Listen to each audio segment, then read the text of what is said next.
വിശുദ്ധ ലൂക്കായുടെ സുവിശേഷം 2-ാം അധ്യായം 4-5 തിരുവചനങ്ങൾ. ജോസഫ് ദാവീദിന്റെ കുടുംബത്തിലും വംശത്തിലും പെട്ടവനായിരുന്നതിനാൽ പേരെഴുതിക്കാനായി ഗലീലിയിലെ പട്ടണമായ നസ്രത്തിൽ നിന്ന് യൂദയായിൽ ദാവീദിന്റെ പട്ടണമായ ബേത്ലഹേമിലേക്ക് ഗർഭിണിയായ ഭാര്യ മറിയത്തോടുകൂടെ പോയി. ഈശോയിൽ സ്നേഹം നിറഞ്ഞ സഹോദരങ്ങളെ, സുവിശേഷകൻ യേശു ദാവീദിന്റെ വംശത്തിൽ നിന്നും ജനിക്കുന്നുവെന്ന് ഇവിടെ വളരെ വ്യക്തമായി വെളിപ്പെടുത്തുവാൻ ആഗ്രഹിക്കുകയാണ്.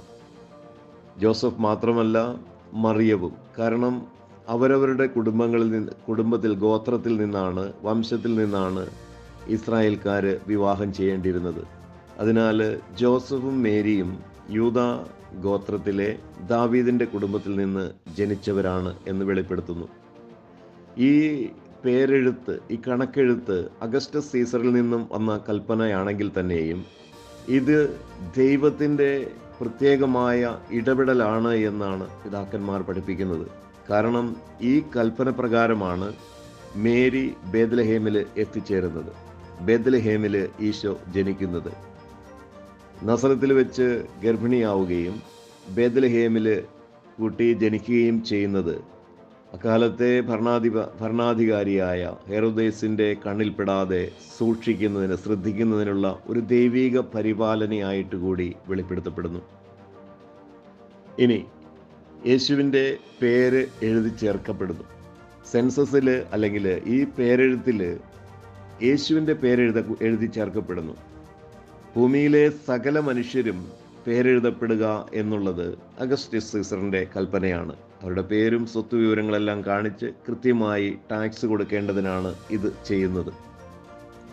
അപ്പോൾ സകല ജനങ്ങളുടെയും കൂടെ യേശുവിൻ്റെ പേര് ചേർക്കപ്പെടുന്നു. അപ്പോൾ ഇതിനൊരു കൗതാശികമായ മാനം കൈവരികയാണ്.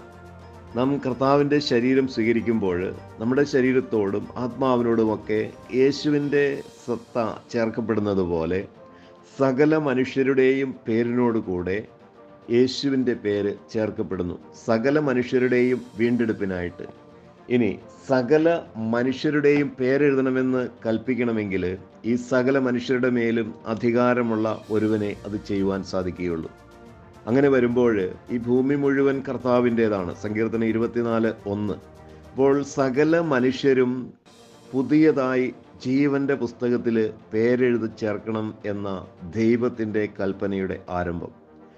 കാരണം ഇസ്രായേൽക്കാർക്ക് അവരവരുടേതായ കണക്കുകളും പേരെഴുത്തുകളും എല്ലാം ഉണ്ടായിരുന്നു.